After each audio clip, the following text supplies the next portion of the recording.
마완지 바람이 네, 반갑습니다. 저도 오랜만에 포살의식을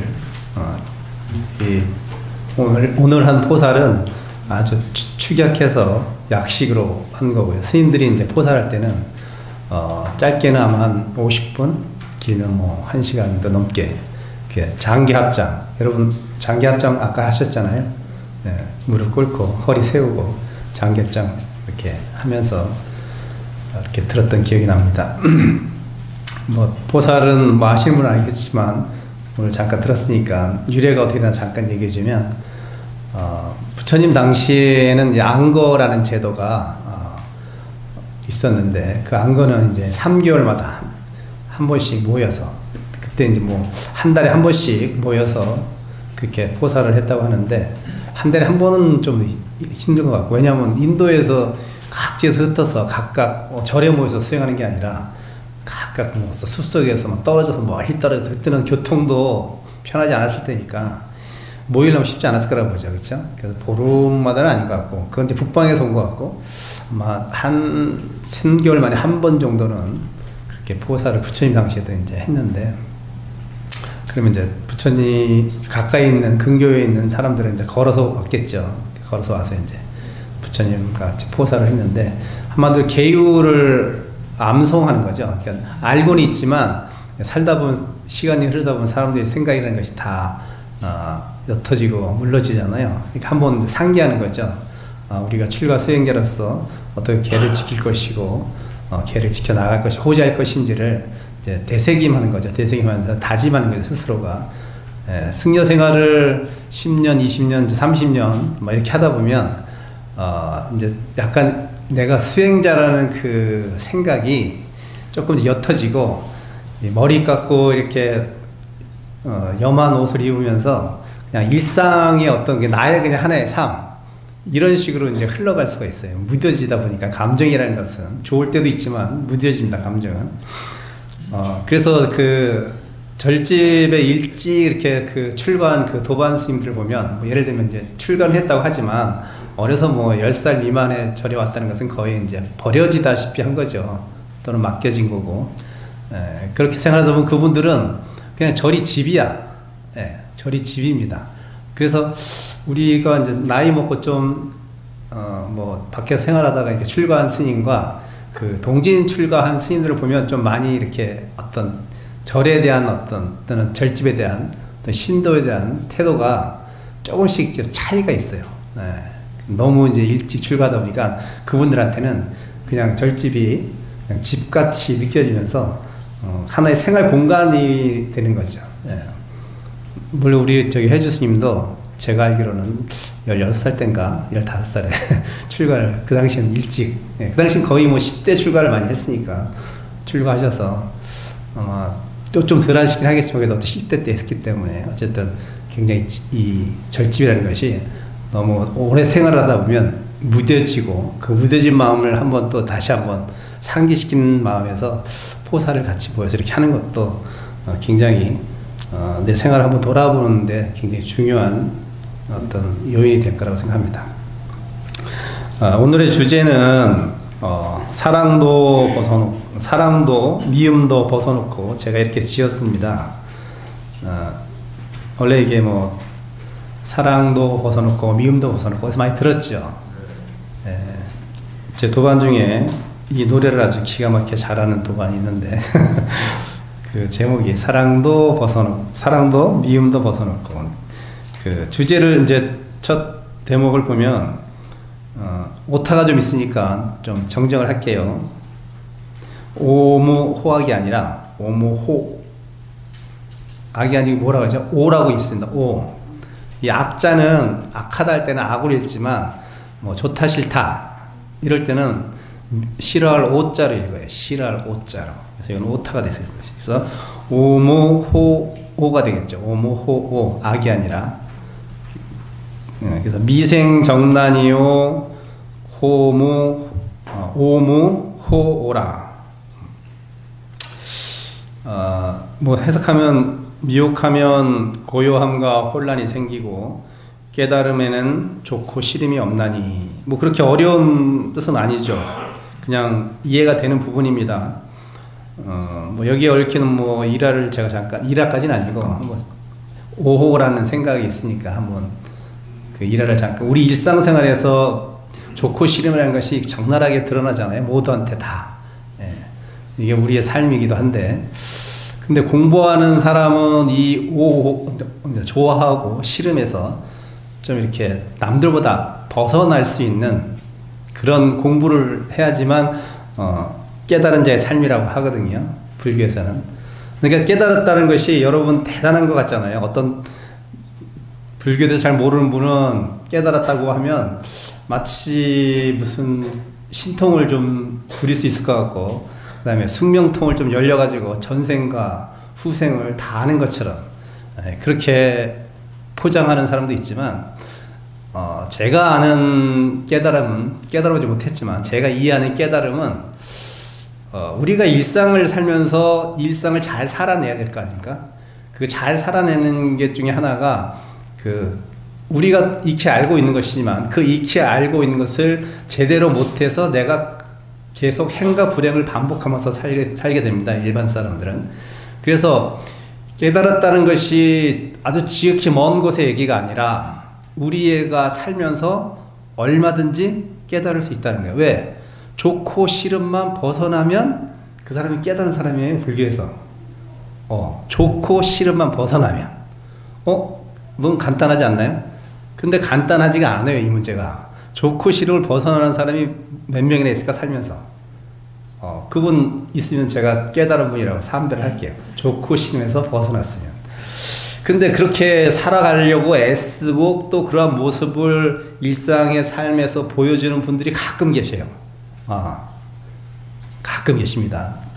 제가 들은 것도 있고 본 것도 있지만, 예를 쉽게 이제 이해를 돕기 위해서 말씀을 드리면, 제가 이제 알고 있는 노보살님이 계십니다. 노보살님. 90이 넘으셨어요. 92이셔.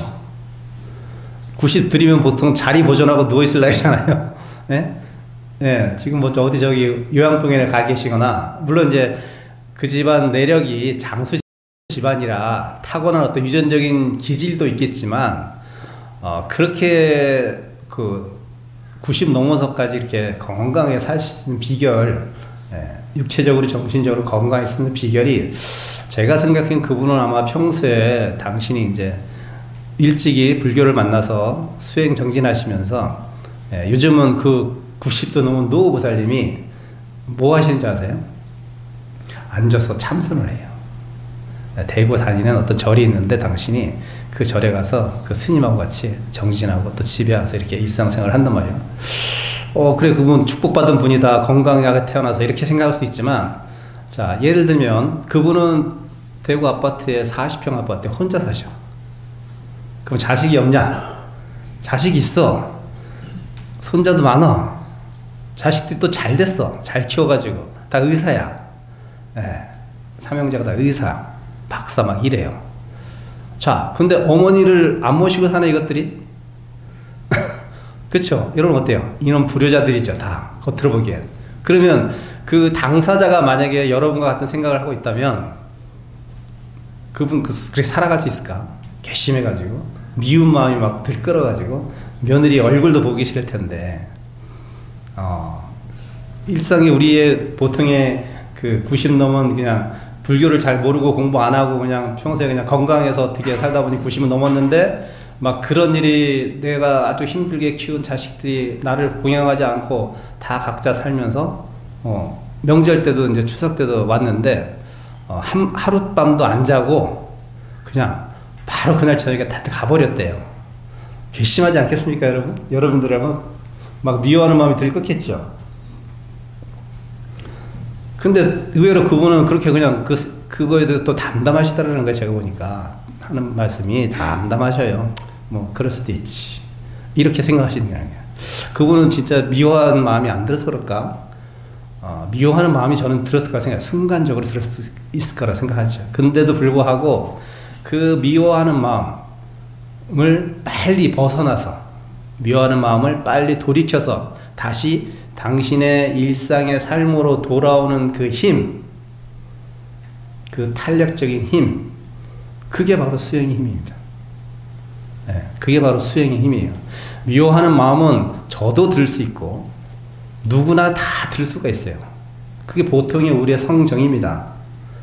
근데 일반적으로 탐진치 오용나게 찌들어 사는 사람은 그러한 미운 마음이 들었을 때 그 미워하는 마음이 더 심화되고 깊어져요. 심화되고 깊어지는 게 보통 사람들의 삶의 모습이에요. 그런데 수행자라고 하고 불교 공부를 했다고 하고 마음 공부를 했다고 하는 사람들은 그 미워하는 마음이 들지만 그 미워하는 마음에서 다른 사람보다 빨리 자기의 일상의 삶으로, 일상의 마음으로, 평상심으로 바로 돌아온다는 거예요.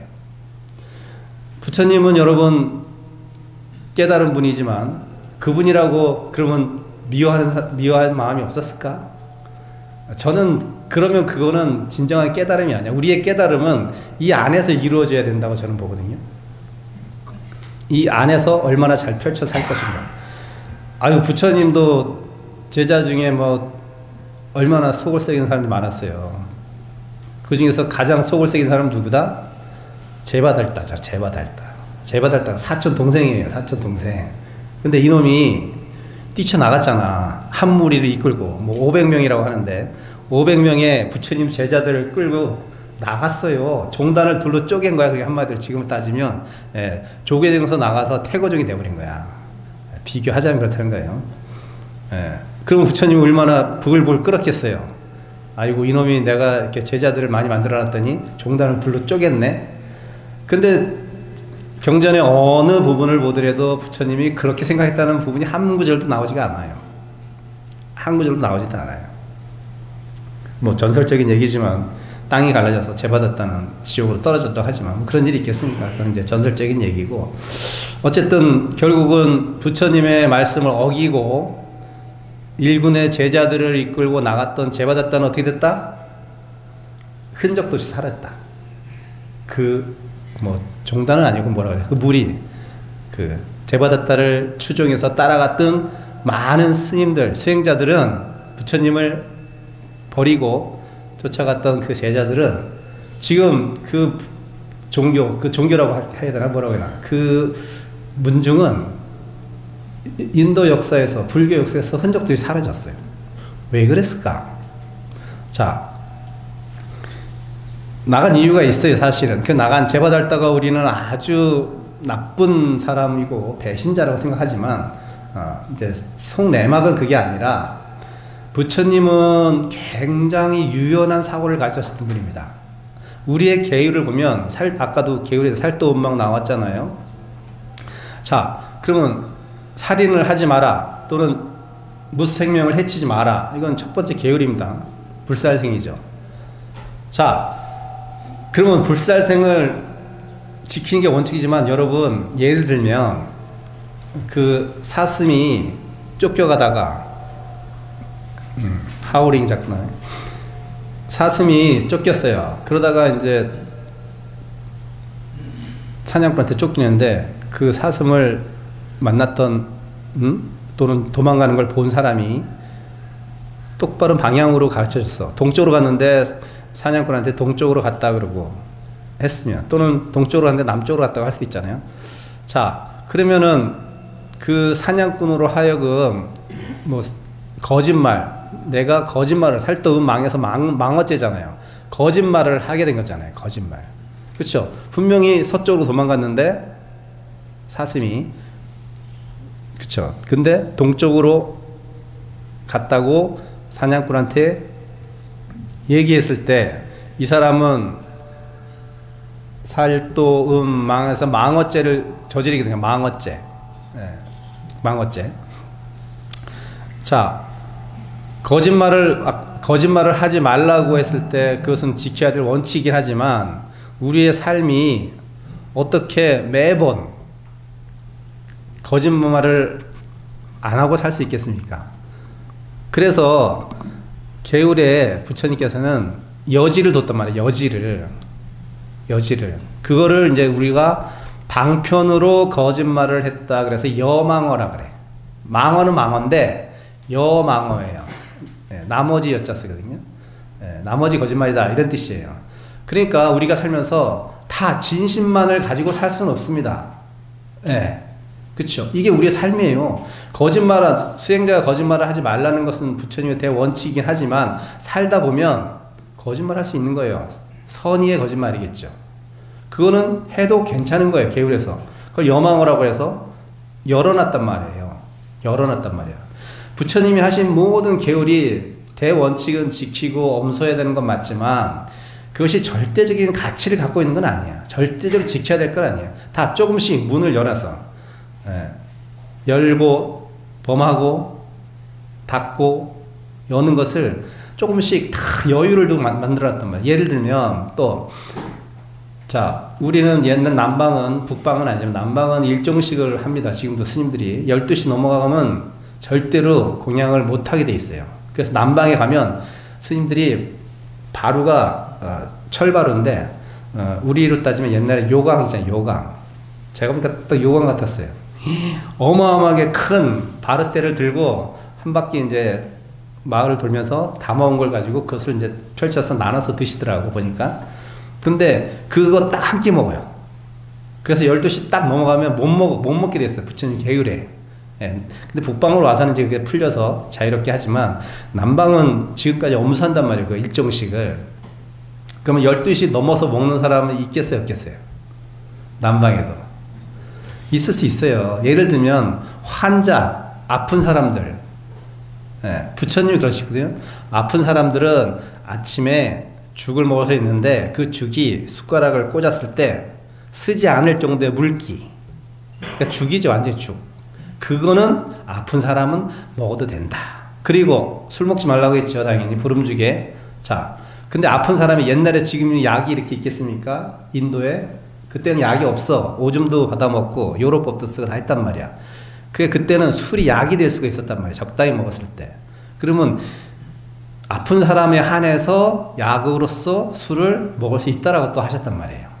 그러니까 이 살도 운망이라 해서 절대적인 어떤 기준점으로 탁 해서 그거 조금만 벗어나면 다 죄를 준 것이 아니라 모든 것을 다 그렇게 여유 있게 부처님 왜 우리의 삶의 중심에서 두고 얘기하셨단 말이죠.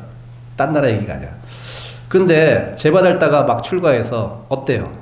보니까 부처님은 살도 운망을 정해놓으셨는데 또 조금씩 다 열어놓으셨어. 그러니까 제바달다 부처님이 항의한 거예요. 부처님 계율을 하려면 정확히 일체 이렇게 하셔야죠. 뭐 어떤 건 조금 열어놓고 또 조금 열어놓고 이게 무슨 계율입니까? 저희는 아주 계율을 엄수하면서 살랍니다. 그래서 그 계율 그걸 이제 우리가 이제 불교 역사적으로는 계율 엄수주의자 이렇게 표현을 합니다. 계율 엄수주의자가 돼가지고 일단은 무리를 이끌고 나갔단 말이에요. 예. 근데 우리의 삶이 그렇게 살 수 있는 삶이 아니에요. 다 뭐든지 허용될 수 있는 것들이 있고 허용 안 되는 것들이 있단 말이야. 여러분들도 생각할 때 스님이 어떤 당신들의 기준점이 다 있을 거야. 거기서 만약에 조금 벗어나면 에이 이 스님은 스님답지 않아. 이런 생각 할 수 있어요. 할 수 있습니다. 그렇지만 진짜 제대로 공부된 사람은 그것을 조금씩 열어두면서 포용을 하는 마음을 가지고 있어야 되는 거예요. 우리 절에 이번에 사시는 이번에 주지로 살고 있는 스님은 그냥 이렇고 이런 스님이구나 라고 생각하고 그 스님한테 초점을 두는 것이 아니라 부처님의 법의 가치를 두고 그 절에 다니면 아무 문제가 없어. 그런데 그 스님에다 가치를 두고 잣대를 들이대면 그 스님이 자기가 생각하기에 제대로 알지도 못하면서 조금만 벗어나고 어긋나면은 그 스님은 제대로 된 수행자가 아니야 라고 해서 막 뒤에서 이제 험담을 하기 시작하겠죠. 그리고 좀 불만이 있는 사람들하고 뭐 이렇게 또 규합을 하거나 이래서 저를 막 혼란스럽게 만들고 그 집단을 어떤 집단의 화합을 깨는 경우가 많단 말이에요. 부처님은 그런 절대적인 가치가 있는 것도 중요하지만 결국 가장 중요한 것은 화합이라고 보셨어요. 화합. 잘 화합하는 거. 그 화합 속에서 살도운망이라는 가치를 더 드러내야지 살도운망을 내세워서 그 가치 속에서 그걸로 인해서 분란이 일어나는 걸 절대 원치 않았단 말이에요. 승단을 그렇게 이끌어 주지도 않아요. 그래서 제바달다가 그렇게 요구했을 때도 엄한 계율 엄수주의를 요구했어도 부처님은 아니다. 우리 중생의 삶이 그렇게 나아갈 수가 없다. 약한 사람도 있고 건강한 사람도 있고 다 너무나 다양한 사람이 살고 있기 때문에 그 다양한 가치에서 가장 잘 이 집단을 이끌어갈 수 있는 공통된 어떤 것을 만들어서 이 집단을 잘 이끌고 나가서 부처님 법과 부처님의 가르침이 많은 사람에게 전달되기를 바라셨기 때문에 그런 화합적인 바탕에서 계율을 강조하신 거지, 계율을 강조해서 화합을 이끌어내려고 하지 않았단 말이에요. 물론 이것은 상호 보완적인 관계이긴 하지만 우선적인 가치는 화합이고 집안의 화합이고, 그 다음에 좀 내 자식이 남들보다 못났어도 그것은 자기 어떤 수용적인 면에서 바라봐야지, 그거를 다른 식으로 생각해버리면 화합은 깨진단 말이죠. 그 마찬가지로 공말이 좀 샜지만 이 노보살님도 당신도 서운하고 원망스럽긴 하겠지만 당신이 공부한 그 힘이 있어서 그런지 자식이라는 것이 다 효도하면은, 효도를 우리의 가치잖아요. 좋은 가치고 기준점이긴 한데, 아니 내 복이 거기까지 밖에 안 됐는데 내가 그것을 강요한들, 그것은 며느리나 자식이나 손자나 손녀한테 굉장한 제 생각이지만 부담감을 주는 것이고, 그것으로 인해서 나의 어떤 효도를 받기 위한 그 마음 때문에 자식들의 어떤 행복을 조금이라도 해치는 걸 당신은 원치 않았기 때문에 그 약간 싫어하고 원망스러운 마음이 들더라도 바로 그것을 벗어 던지고 당신의 삶 속으로 돌아와서 다시 당신의 일생을 살아가는 그 모습, 그분이 어떻게 보면은 이러한 면에 있어서는 깨달은 분이죠. 싫다 좋다가 아예 없는 것이 아니라 빨리 그 부정적인 마음에서 벗어나는 그 힘, 그것이 바로 우리가 불교를 공부하는 이유입니다. 예. 여러분이 불교적 가르침을 배워서, 부처님 가르침을 배워서 여러분 현실에 쓸 수 있는 게 뭐야? 앉아서 이목고 해가지고 깨닫는 거? 제가 늘 강조하지만 그건 최고의 가치긴 하지만, 뭐 그럼 많은 사람들이 깨우쳐야 되지만 그건 너무나 힘든 일이에요. 어려운 일입니다. 쉬운 일이 아니에요. 좋은 가치를 가지고 가는 것은 중요하지만 그 나머지 것도 중시해야 되는 거예요. 자, 그 가치는 가장 훌륭한 최종적인 가치긴 하지만 우리가 불교의 부처님 법을 가르침을 배워서 현실에서 활용해야 될 거 아니야. 써먹지 않는 법이 무슨 의미가 있어요. 감춰놓은 보물이 뭔 의미가 있어. 아무리 통장에 잔고가 쌓여도 내가 잘 써야지. 써서 잘 해야지 내가 이어로운 거지. 아무리 좋은 것이 늘 감춰서 뭐예요. 여러분들이 불교적 가르침을 배워서 가장 현실에서 쓸 수 있는 그 가치를, 이 현실에서 실현할 수 있는 가치를 배워야 되는 거예요. 자, 깨달은 자는 좋고 싫음이 없어야 된다고 해요. 그러니까 여러분은 좋고 싫음을 이 현실의 삶에서 벗어나려고 자꾸 연습을 해야 돼. 네. 그러면 그 싫다, 좋다란 감정에서 그 후유증이 있을 거라면, 좋으면 좋은 후유증이 있습니다. 어떤 후유증인가요? 계속 나를 그렇게 좋은 마음이 들게끔 해주는 상황을 만드는 것, 만들었으면 좋겠다는 그 기대감, 그 기대감이 깨졌을 때는 원망으로 변하겠죠. 그러니까 좋은 것도 다 좋은 게 아니야. 근데 사람들은 그 좋다는 것에 빠져서 달콤한 맛은 보지만 결코 그것이 쓴맛이 날 때는 바로 돌아서면서 욕하고 원망하잖아요. 그럴 바에는 되도록이면 그 좋아하는 마음이 들었을 때도 아이고 이것도 잠시 마음이야 라고 생각했으면, 그 사람이 그 좋아하는 감정을 불러일으킨 어떤 행동과 말을 했을 때 좋긴 하지만 끝. 좋긴 하지만 끝. 좋은 것이 지속됐으면 좋겠어 라고 하는 그 기대감을 빨리 놓을 수 있는 사람, 이 사람이 불교적 수행을 현실적인 삶에서 접목해서 잘 쓰는 사람이란 말이에요. 네. 그 사람이 바로 깨달은 사람이, 달리 깨달은 사람이 아니란 말이죠. 자, 읽으면서 이제 설명 가지고 끝내겠습니다. 자, 미혹하다는 것은 불교적 진리를 모르고 살아가는 중생들의 좌충우돌하는 모습을 말하는 것이요. 깨달았다고 하는 것은 불교적 가치관 속에서 삶을 관조하며 살아가는 것을 말합니다. 미혹한 자에게 삶이란 늘 힘들고 어려운 것이요. 깨달은 자에게 삶이란 그렇고 그러한 것이라 애착하고 애달파할 것이 없는 흐르는 강물과 같은 것입니다. 미혹하다는 것은 또한 지혜를 갖추지 못한 삶을 말하는 것이요. 깨달았다고 하는 것은 늘 지혜를 갖추고 살아가는 것을 말합니다. 인생의 진리를 모르는 자는 미혹한 자를 말하며 인생의 진리를 아는 자는 깨달았다고 하는 것입니다. 이것이 미생정난의 의미예요. 미생. 헤맨다는 뜻이죠. 미로 할 때 미자잖아요. 헤매는 거야. 헤매는 자는 중생이야. 일반적인 우리들을 얘기하는 거죠. 깨닫지 못하고 좋고 싫음에 늘 빠져 사는 사람들. 이런 사람들은 정난이라고 했어요. 정난. 적은 고요할 적자잖아요. 고요할 적자, 난자는 어지러울 난자예요.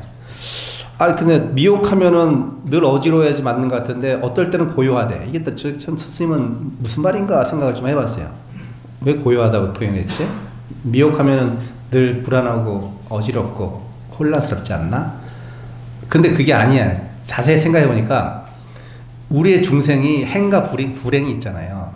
늘 불행만 하면 그거는 또 중생이어서 어떻게 살아가겠어. 저 지옥세계는 늘 아픔만 있겠지만 우리는 그렇진 않단 말이야. 재미도 있고 행복도 있어요. 그럴 때는 마음이 고요하고 평화로워. 내가 원하는 기도를 했을 때 원하는 것을 잘 들어주고 내 자식이 좋은 대학 가고 뭐 이랬을 때는 마음이 고요하고 행복하고 막 뭐든 다 이루어질 것 같다. 그럴 땐 여러분의 마음이 적적하잖아요. 고요하단 말이에요. 네, 고요한. 그래서 적자를 쓴 것 같아요. 그때는 고요하고 뭐 흔들리지 않고 행복함에 충족돼 있고. 네. 근데 미혹한 자가 그렇다는 거예요. 그럼 뭐야? 미혹하지 않은 자는 적적요요라고 표현을 쓰는데 불교에서 그냥 늘 아무 일도 없는 거야. 그러니까 무슨 일이 생겨도 아무 일도 없고 무슨 일이 안 생겨도 아무 일도 없어야 돼. 그런 사람은 깨달은 사람이야. 근데 우리는 적난이잖아요. 우린 정난이야. 굉장히 행복했다가 불행했다가 이걸 수없이 살면서 지금 이 순간까지 계속 반복해. 그것이 감정적인 어떤 행불행이기도 하고 육체적인 행불행이기도 하죠. 건강할 땐 너무 좋다가 건강하지 않을 땐 너무 다운되고 이와 같이 이 마음이 오르막내리락 시소같이 오르막내리락 한다는 거예요. 그래서 정난이라고 썼구나. 고요하다. 그때는 행복하고 하니까 고요하다라고 표현했구나. 쓰면 이렇게 생각했어요. 자, 그리고 미혹한 자의 삶의 모습과 깨달은 자의 삶의 모습은 겉으로 크게 다르게 보이지 않아요. 그쵸? 깨달았다고 여러분 특별히 그 사람에서 후광이 난다? 피부 관리를 잘해서 후광이 날 수 있는데 몰라요. 분위기는 뭐 어떤 그런 분위기는 느낄 수 있겠죠. 근데 수행을 많이 하는 스님들 보면 뭔가 이제 카리스마나 그런 것이 좀 달라 보이긴 하지만 보통 우리가 사는 모습 속에서 깨달은 자와 깨달은 자를 구별해 내라고 하면 보통 구별 못 합니다. 그 사람의 어떤 행을 보면 알 수는 있죠. 짐작은 할 수 있어요. 그 행이 그 대신 지속력을 가져야 되는 거예요. 그러니까 여러분들이 어떤 수행자로서 올바르게 살아가는 사람을 이렇게 여러분이 어떤 스님이 좋은 스님인가 이렇게 했을 때 그 분별하는 방법을 제가 가르쳐주면 결국 그 수행자가 또 여러분도 마찬가지예요. 일반 사람도 마찬가지예요.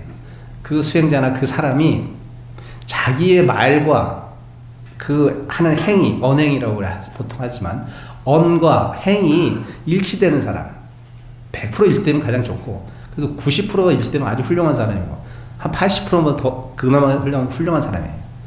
네.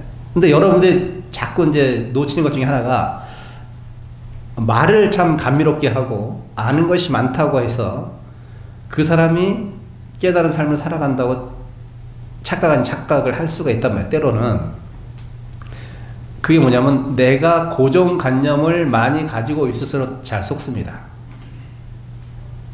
내가 유연하면 잘 안 속아요. 근데 내가 누구누구는 깨달은 사람은 이렇고 이럴 것이야. 어떤 사람은 이런 사람이 좋은 사람이야 라고 내가 어떤 기준점을 딱 갖고 있는 사람을 속이기가 좋아요.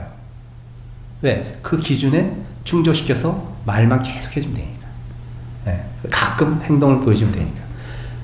그런 사람은 쉽게 쏘야. 그렇지만 내가 기준점이 크게 없어. 옳고 그름은 알지만 기준을 잘 세우지 않아. 그러면 기준을 잘 안 세운다는 건 뭐예요? 계속 지켜보는 거예요. 지켜보면 알 수 있으니까.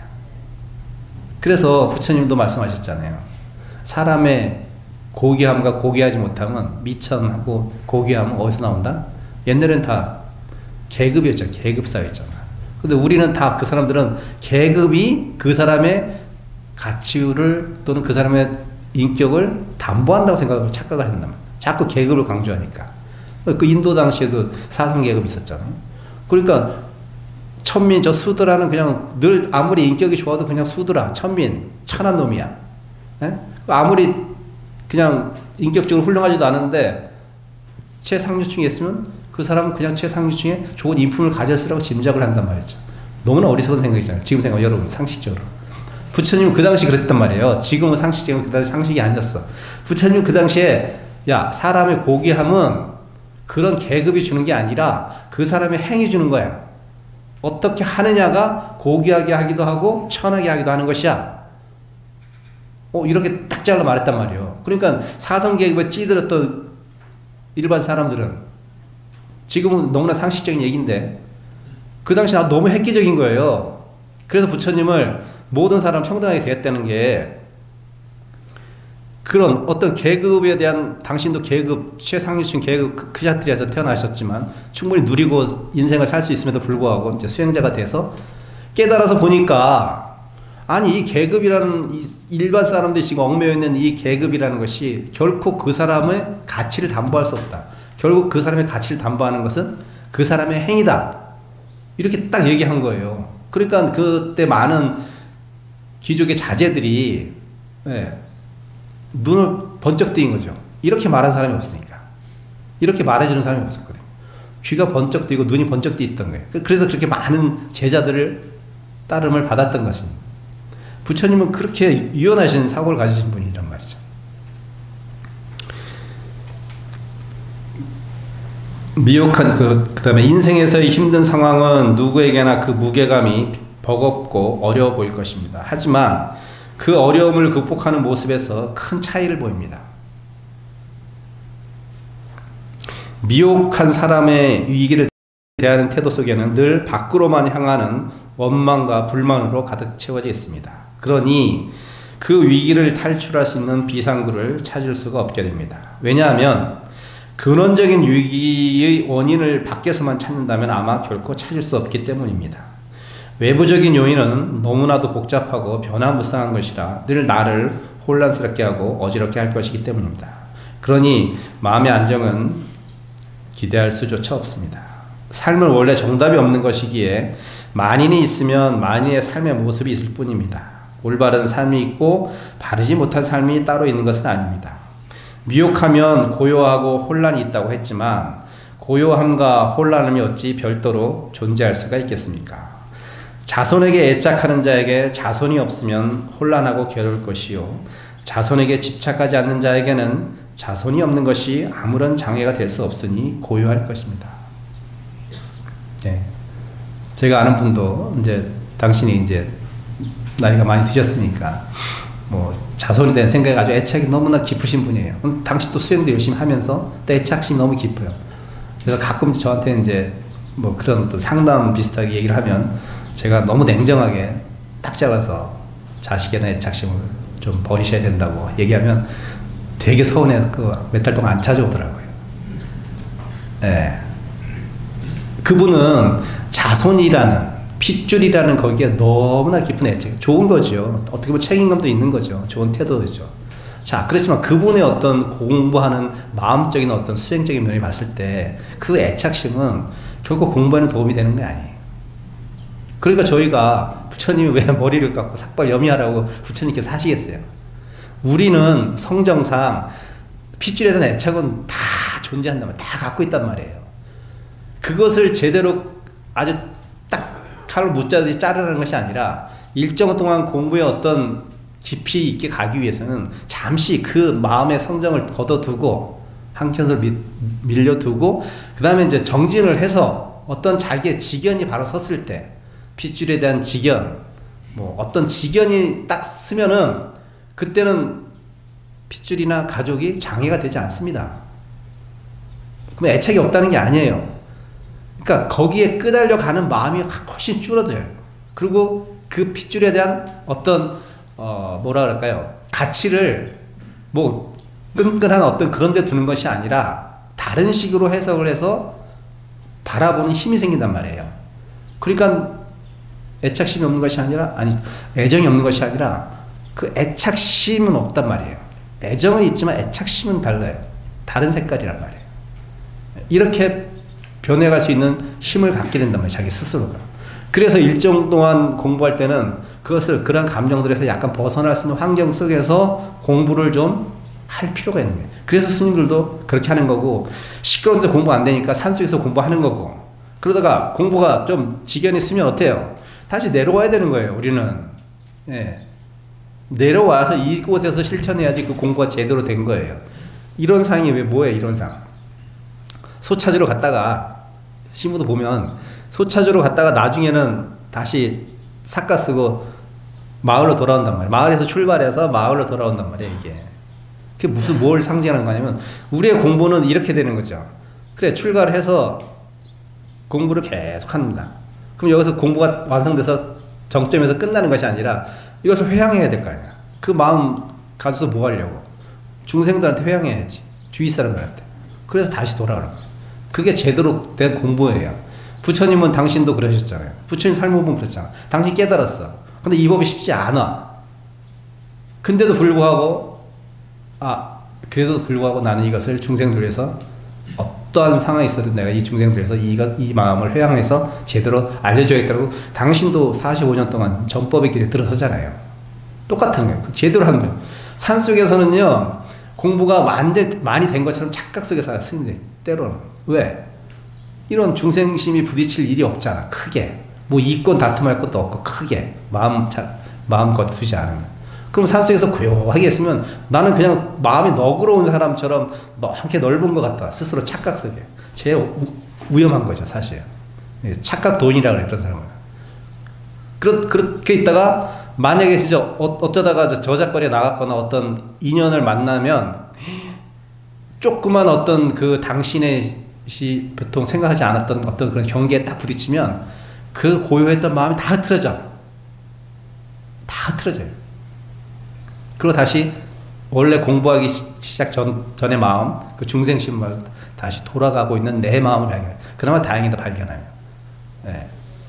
그래서 결국은 내가 이곳에서 쓰려고 공부하는 거지. 여러분도 불교 공부는 여러분 가정에서 쓰려고.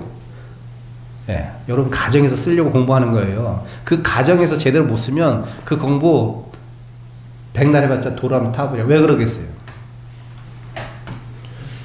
여러분이 가장 행복한 거는 내 주위 사람이 행복할 때 행복하니까. 그래서 여러분이 행복을 지속적으로 누리기 위해서는 내 주위 사람들이 행복해야 돼. 그 행복한 마음을 내가 전달해 주려고 또는 내 삶의 태도를 통해서 그 사람한테 보고 배울 수 있는 선한 영향력을 미치기 위해서 내가 공부하는 거예요. 근데 우리 엄마 맨날 절에 나간다고 하면서 옆 사람 험담하고 싫은 소리하고 잔소리하고 이런다면은 그 자식이 절에 대해서 좋게 생각하겠냐 이거예요. 스님에 대해서 좋은 감정을 느끼겠냐 말이에요. 자기 자식, 자기 남편한테 한마디도 절에 가자 소리도 안 했는데 20년 만에 절에 나왔어, 남편이. 20년 걸렸어, 20년. 그분은 끊임없이 그냥 당신의 어떤 신행생활을 했던 거야. 새벽 예불 나가서 하고 어려운 사람 좀 도와주고 그냥 이거를 그냥 20년 동안 쭉 했더니 그 남편이 하는 소리가 뭐라고 했어요? 내가 스님들은 못 믿어. 너를 믿고 내가 절에 나간다. 이 정도는 돼야 돼. 이게 행으로 완전히 보여준 거예요. 전법을 제대로 한 거죠. 말로 해서 전법이 아니라. 예. 그 정도의 어떤 자신의 어떤 공부가 그 정도로 나가야 된다는 거죠. 예. 내가 가정에서 내가 한 절집에서 하는 행동과 가정에서 하는 행동이 다르다고 하면 그거는 그냥 왔다 갔다 제자리야, 제자리. 예, 확 바뀔 수는 없겠지만 결국 여기서 배운 것을 오늘 배운 게 뭐예요? 깨달은 자의 삶의 모습은 좋고 싫음을 없어, 떠나라, 없다 이렇게 얘기하잖아요. 그러면 내가 좋고 싫은 마음이 일상생활에서 벌어진단 말이에요. 분명히 가정에서 벌어지건 뭐 밖에서 벌어지든 직장에서 벌어지든 다 벌어져. 그럴 때 딱 미운 마음이 일어났을 때 또는 좋아하는 마음이 일어날 때도 마찬가지지만 좋아하는 마음은 부정적이진 않으니까 미워하는 마음이 들었을 때 내가 이 미워하는 마음 때문에 굉장히 내가 내 정신력과 내 마음을 허비하고 있구나 라고 빨리 깨우쳐서 빨리 돌이켜서 다시 돌아올 수 있는 그 시간이 점점 짧아지는 사람이 제대로 공부하는 사람이에요. 근데 미워하는 감정이 일어나면은 그 미워하는 감정을 주체 못해가지고 누가 붙들고 얘기해야 되고 털어내야 되고 다른 것도 의지해야 되고 이렇게 된다면은 절집에 와가지고 가져가는 게 아무것도 없는 사람이 되는 거야. 아예 안 오는 날 못하는 거죠. 겉으로만 그냥 연불 하는 거지. 속에서는 연불을 안 하는 거지. 깨달은 사람은 좋음과 싫음을 떠나면 돼요. 그러면 그 깨달은 사람이래 행복할 수 있다는 거예요. 부처님 말씀이, 모든 선사들의 말씀이. 이거 가르쳐 주잖아. 미워하는 마음 들 때 미워하지 않으려고 하시고요. 좋아하는 마음에 들었을 때 너무 좋아하려고 하지 마세요. 이거 할 수 있잖아. 연습할 수 있어요. 우리가 일상적으로 겪는 감정들이잖아. 너무나 흔하게. 근데 우리는 그냥 그것도 모르고 그냥 싫어하면 너무 싫어하는 감정에 훅 빠지고 좋아하면 또 너무 좋아하는 감정에 빠져가지고 괴롭다 그래. 또 너무 좋다 그래. 이 두 마음을 잘 떠난 그 어딘가 그 적정의 마음이 뭐예요? 그 중도의 마음이겠지. 부처님 중도를 강조하지. 이것도 치우친 거란 말이에요. 좋아하는 것도 치우치는 것이요. 한쪽으로. 싫어하는 것도 한쪽으로 치우친 마음이야. 모든 것이 부처님 하신 말씀이 어느 쪽이든 치우치면 꼭 문제가 생기는 거죠. 괴로움이 발생된다는 거예요. 문제라는 것이. 한쪽으로 치우치면 괴로움이 발생해. 그 중간에 중간이라고 하면 말이 안 맞지만 괴로움의 허망함을 알고 사랑함의 허망함을 알면 중간에 설 수 있어요. 입장이. 괴로움의 허망함과 사랑의 허망함을 알면 중간에 설 수 있는데 이 감정의 허망을 모르기 때문에 마치 지속될 것 같은 그 마음 때문에 우리가 중간에 서서 그 입장을 직연하지 못하고 가져가지 못하고 계속 치우치고 왔다 갔다 하면서 계속 행과 불행을 반복하는 거죠. 이와 같이 고요와 혼란은 외부에 존재하는 실체가 있는 것이 아니요 내 스스로가 만들어 놓은 사막의 싱그루와 같은 것입니다. 이런 안목에 도달한다면 삶에서 발생하는 문제가 아니라 뭐가 문제다? 문제로 삼고 있는 내가 문제라는 사실을 알게 됩니다. 네. 자손한테 기대지 않는 사람은 아까도 노부살님도 자식한테 크게 기대하지 않아요. 이제는. 네. 그렇기 때문에 어떻게 되는 거예요? 문제가 되지가 않아. 효도하고도 안 하고 그냥 효도하면 고맙고 아니 말고야. 근데 내가 어떤 그것에 대한 기대감이 있다거나 괘씸한 생각이 들다거나 싫어하는 생각이 들면 당연히 부정적인 마음이 들겠죠. 그러니까 이분은 그걸 문제로 삼지 않기 때문에 문제가 안 되고 장신의 삶을 살아가는 거라. 그 힘을 얻은 거예요. 근데 우리는 보통 그렇지 못하지. 쉽지 않은 마음이죠. 그 마음을 얻는다는 것 자체가. 그렇게 하는 분이 있잖아. 그럼 우리도 할 수 있다는 거잖아. 노력하면 되잖아. 그렇죠? 노력하면 돼요. 열심히 하면 돼. 안 되는 게 아니야. 그 노보살도 하는데 왜 우리가 못해? 할 수 있어요. 근데 우리는 이런 어떤 기준점을 마음속에 두면서 이렇게 일상생활을 살아가다 보면 될 수 있는 것들을 잊어먹어. 까먹어. 그리고 계속 거기에 냉탕 온탕을 왔다 갔다 한단 말이야. 삶의 바닷속에는 어려움이라는 파도가 늘 너울거립니다. 그것이 우리의 인생입니다. 바다와 파도는 둘이 아닙니다. 삶은 괴로운 것이며 괴롭기 때문에 행복이 있는 것입니다. 네. 행과 불행이라는 것이 굉장히 동전의 양면이라 이게 따로따로 있는 것 같죠. 행, 불행. 아니, 이게 같은 거예요. 사실. 근원적인 면에서 같은 거예요. 근데 우리는 행 따로 있고 불행 따로 있다고 생각한단 말이에요. 뭐든지 이렇게 이분법적으로 생각하는 그 마음. 이분법적. 행복이 있고 나는 그 행복을 쫓아가고 그 행복이 왔을 때 나는 만족하는 것. 또 불행한 어떤 그런 것이 있을 때 나는 불행을 피해야 되고 불행한 어떤 상황이 왔을 때 나는 불행을 느껴. 이렇게 되면 늘 거기서 벗어날 수가 없어요.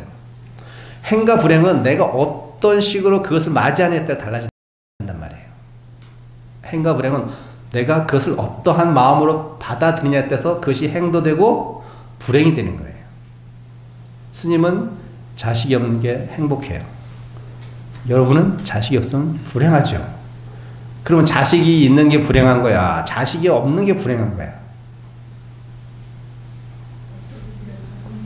생각하기 나름이잖아요. 내가 생각하기 나름. 스님은 없다고 생각해서 좋다고 하는 거고 여러분 있으니까 좋다고 하는 거고 아니 자식이라는 어떤 객체가 있는 게 아니야. 내가 그것을 어떻게 수용하느냐에 따라서 행불행이 바뀐다니까. 세상의 모든 일 가만히 보면 다 그래. 내가 스스로 짓고 내가 받는다고 그래서 그 말 하시는 거야. 그래서 자식이 중요한 게 아니야. 사실은 있고 없고가 중요한 것이 아니라 내가 거기에 있고 없고에 끄달리는 이 마음이 중요한 거야. 그래서 행도 내가 만들고 불행도 내가 만드는 거예요. 그러니까 자식이 없으면 이번 생은 그냥 자식이 없는 쿨하게 남편하고 재밌게 살면 돼. 근데 그 안 되는 것을 막 애써가면서 노력은 할 필요가 있죠. 진짜 원한다면. 그렇지만 거기에 너무 끄달려가지고 이 생을 담보하면서까지 막 돈도 어마어마하게 든다면서요. 그거 하면 뭐죠? 그거 있잖아요. 밖에서 하는 거. 돈도 많이 들고 부인도 너무 힘들다고 하더라고요. 부인은 별로 자식 생각이 없는데 남편이 또는 그 시댁이 욕심 부려가지고 난 부인은 그냥 우리 둘이만 잘 살면 되는데 이런 마음을 갖고 있다면 얼마나 그 부인이 힘들겠어요. 남편이나 그 시댁은 자기들의 입장에만 얘기하는 것일 것이고. 그러니까 이 깊이 생각해 보면 밖에 행불행이 있는 것이 아니라 그 행불행은 내가 다 만든다. 내가 다 만든다고 생각하고 만약에 여러분들이 행이 오거나 불행이 왔을 때 그걸 한번 딱 생각하면 내가 만드는 거 아닌가? 내가 만드는 거 아닌가? 자꾸 되물어 보세요. 그럼 뭔가 해결책이 좀 보일 거예요. 늘 바다가 고요할 때도 있고 비바람이 몰아칠 때도 있습니다. 두 가지 모습이 본래 바다의 참 모습입니다. 고요할 때는 그 고요함을 즐기면서 행복해하면 됩니다. 파도가 치고 비바람이 불 것을 지레 짐작하고 지금의 행복감을 만끽하지 못한다면 그 또한 지혜롭지 못한 자라 할 것입니다. 깨달은 자에게는 좋아하고 미워함이 없다고 합니다. 하지만 그 말의 의미는 좋아하고 미워하는 그 마음자리에 끄달리지 않는 것입니다. 지금 태풍 때문에 비가 많이 오는데 자 태풍 오면 비바람 불고 많이 싫죠 사실은. 근데 그 싫은 것만 있는 게 아니라고 합니다. 그 바다가 한번 태풍이 불면서 이렇게 위와 아래가 한번 이렇게 뒤집힌대. 그러면 그 다음에는 어양량이 풍부해지고 더 좋아진대요. 네. 일반 자연의 삶도 자연의 어떤 모습도 그래. 모든 것이 다 나쁜 것만은 아니야. 태풍이라고 다 뭐 나쁜 것만은 아니란 말이야. 태풍 속에도 또 그런 우리한테 이익을 가져다주는 겉모습만 뭐 태풍은 뭐 집도 막 날려버리고 막 잠기게 하고 집들도 홍수도 나고 그렇지만 또 이면에 보면은 자연도 그렇잖아요. 좋은 것이 있고 나쁜 것이 있고 뭐든지 이 양면적이야. 있고 없음에 너무 끄달리면 내가 좋고 나쁨이 생겨. 있고 없고에 끄달리면. 근데 있고 없고를 벗어나면 좋고 싫으면서 벗어나요. 그걸 이제 부처님이 이제 유식하게 유무중도 이렇게 말씀하셨던 거예요. 있고 없고를 떠난 중도를 설라 이거예요. 유무중도. 우리 맨날 있다 없다에 빠져 사니까. 그 있다 없다만 딱 벗어나면 중도의 마음으로써 세상에 올바른 눈으로 판단할 수 있다. 안목이 생긴단 말이에요. 근데 있고 없게 계속 끄달면 계속 반복되는 삶이야. 행과 불행. 행과 불행을 벗어나면 중도적인 안목에서 보면 있을 수도 있고 없을 수도 있고 있으면서 없을 수도 있고 없으면서 있을 수도 있고 이렇게 되는 거야. 그 막 그런 말을 많이 써놨잖아요. 경전에. 있으면서 없고 없으면서 처음에 저도 무슨 말인가 했어요. 네. 그게 그런 안목이 생겨버리는 거예요. 있고 없고면 끄달리지 않기 때문에 있을 수도 있고 없을 수도 있고 있으면서 없을 수도 있고 없으면서 있을 수도 있고 이렇게 되는 거예요. 왜 뭐가 꼭 있어야 되고 뭐가 없어야 되지? 자식은 왜 나한테 늘 효도를 해야 돼? 그런 게 어딨어. 그런 게 어딨어. 그러면 효도 안 하는 자식은 다 나쁜 자식이야? 나는 부모로서 효도를 받아야 된다는 그 생각이 딱 있으면 효도 안 하면 불행한 거야. 맞잖아요. 내가 그렇게 기준점을 딱 세워놓으면 효도 안 하는 놈은 다 나쁜 놈이야. 나쁜 자식이야. 근데 내가 그래 자식이라고 다 내 마음대로 되지 않아. 효도하면 고맙고 아니면 말고 지들만 잘 살면 이렇게 마음 먹으면 어때요? 걔가 효도하고 효도 안 하고 나한테 그것이 불행과 행을 갖다 주지 않아. 내가 다 만들고 있는 거야. 내가 앉아가지고. 예, 주체적인 삶을 못 살기 때문에. 예, 이렇게 하면 너무 말년이 너무 비참하잖아. 왜 그렇게 자꾸 그런 쪽으로 가면 안 돼요. 이제 우리 다 나이 먹을 거잖아요, 앞으로. 예, 저는 상자도 없어요, 이제.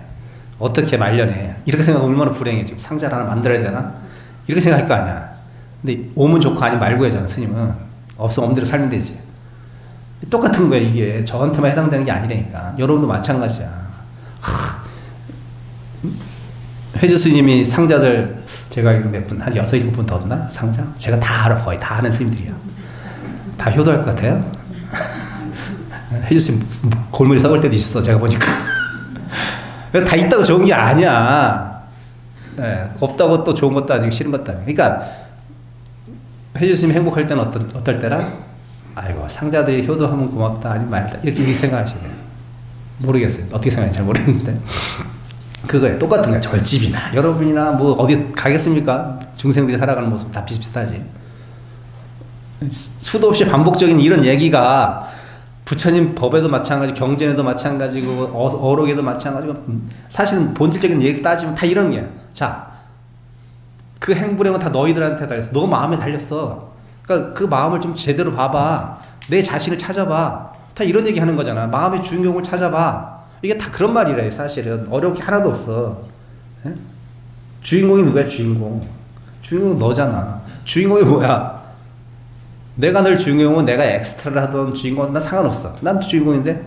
근데 왜 자식한테 효도라는 거기에 딱 걸려가지고 끄달리기 시작하면 이제 나는 그 행불행이 막 거기서 왔다 갔다 힘든 거야. 왜 스스로 힘들게 합니까? 부탁께서는 인멸한 후 가섭존자가 도착할 때까지 다비장작에 불이 붙지 않았다고 합니다. 경전 보면은 장작에 불을 떼야 되지 다비를 할 거 아니에요, 부처님. 불이 안 붙었대. 근데 이제 가섭존자가 도착 후에 불이 붙고 양쪽 발을 양쪽으로 이렇게 발을 탁 들어가신 시체가 뭐 탁 보이셨다는 거예요. 경전에 그렇게 나와요. 양쪽 발을 보이셨고. 그러니까 가섭존자 보니까 좋으셨던 거야. 네, 그게 이제 속마음은 뭐냐면 그 법을 전할 제자가 가섭이잖아요. 첫 번째. 당신이 법을 전했던 게 가섭존자, 마하가섭이거든요. 그러니까 마하가섭이 저기 멀리 있었단 말이에요. 당시 돌아가실 때. 그러니까 오는데 시간이 걸리잖아. 그러니까 장작에 불을 붙였는데 안 붙어. 네, 사랑하는 제자가 올 때까지 기다리신 건지 뭔지 몰라도. 네, 그게 이제 가섭한테 법을 전했다는 어떤 정당성을 만들기 위해서 있을 수도 있겠지만 어쨌든 그랬다고 해요. 부탁께서도 특별히 사랑하는 제자가 있었다면 아마도 두타제일 가섭존재였을 것입니다. 하지만 특별히 미워했던 제자는 없었던 것 같습니다. 심지어 자신을 원망하며 승단을 둘러 갈리게 한 사촌동생인 제바달타조차도 미워하고 원망했다는 말이 없었을 것을 보면 미혹된 자에게는 호호가 있고 좋고 싫음이 있지만 깨달은 자에게는 오호 좋고 싫음이 없고 그 상황을 수용하고 포용하는 태도만 있었던 것 같습니다. 중생들에게 좋고 싫음의 태도는 삶 전체를 아우르는 피할 수 없는 거대한 산처럼 보입니다. 하지만 그 마음 때문에 반복적으로 괴로움과 고통이 뒤따른다면 한 번쯤은 그 태도를 획기적으로 바꿔보면 어떨까요? 사랑하면 사랑 때문에 행복하지만 괴롭기도 합니다. 이해하시죠? 미워하면 또한 미워해서 더욱 괴롭습니다. 사랑도 치우치는 마음이요 미워함도 한쪽으로 치우친 마음입니다. 사랑이 있기에 미움이 있고 미움이 있기 때문에 사랑이 있게 됩니다. 미워하지도 사랑하지도 않는 그 중간에 어딘가의 마음을 얻을 수만 있다면 우리는 그 두 가지 마음에서 오는 행복과 불행으로부터 자유롭게 될 것입니다. 그래서 법륜스님이 맨날 하신 얘기였죠. 자식 때문에 골머리 썩는 보살들이 상담해 오면 뭐라고 한다? 정답이 옆집 아이처럼 대하라. 옆집 아이처럼. 이게 무슨 말이야? 내 자식이 아니라는 객관적인 것을 보면 왜 옆집 자식을 내가 그렇게 사랑하지는 않거든. 그렇잖아요. 아니, 가요할 수는 있지만 걔를 좋아할 수 있지만 내 자식처럼 사랑하지는 않잖아요. 여러분. 옆집 아이를 귀여울 수는 있지만 그게 왜 그래? 내 자식이 아니니까. 내 핏줄이 아니니까. 내 자식을 그와 같이 보면 많은 문제들이 해결돼요. 근데 그렇게 안 보이지. 내 핏줄이니까. 내가 10달 동안 힘들어서 난 놈이니까 그렇게 생각이 안 들지 당연히.